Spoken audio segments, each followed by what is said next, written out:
തെരുവിൽ അലഞ്ഞ വൃദ്ധയ്ക്ക് തെരുവോര പ്രവർത്തകനായ മുരുകന്റെ കൈത്താങ്ങ്. സരോജിനിയമ്മ എന്ന വൃദ്ധയെ വടുതല അഗതി മന്ദിരത്തിലാക്കി. എറണാകുളം ഗാന്ധിനഗർ ഉദയ കോളനിയിൽ ഒരു കാലത്ത് എല്ലാ സൗഭാഗ്യങ്ങളോടും ജീവിച്ചവരാണ് സരോജിനിയമ്മ. എന്നാൽ ജീവിതത്തിന്റെ അവസാന കാലത്ത് തെരുവായി ഇവർക്ക് ശരണം. ഭർത്താവ് മരിച്ചതോടെ ഏകമകന്റെ ഒപ്പമായി താമസം. മകനും മരിച്ചതോടെ ഗത്യന്തരമില്ലാതെ മരുമകൾ പെരുമ്പാവൂരിലെ അനാഥാലയത്തിലെത്തിക്കുകയായിരുന്നു. അനാഥാലയം ഉടമകൾ തന്നെ പീഡിപ്പിക്കുകയാണെന്ന ആവലാതിയോടെയാണ് വീണ്ടും ഉദയ കോളനിയിൽ സരോജിനിയമ്മ എത്തിയത്. പഴയ പരിചയക്കാരിയുടെ വീട്ടിൽ താമസിച്ച സരോജിനിയമ്മയെ തെരുവോര പ്രവർത്തകനായ മുരുകനാണ് വടുതലയിലെ അഗതി മന്ദിരത്തിലാക്കിയത്.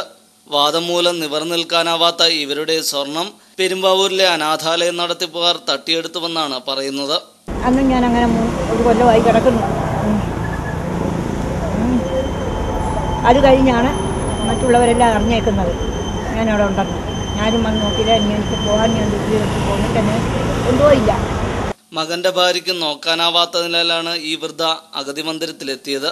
തെരുവിൽ നിന്നും പലരെയും രക്ഷപ്പെടുത്തിയ മുരുകൻ ഈ അമ്മയ്ക്ക് കൂടി തുണയായി. ECTV news, Ernakulam.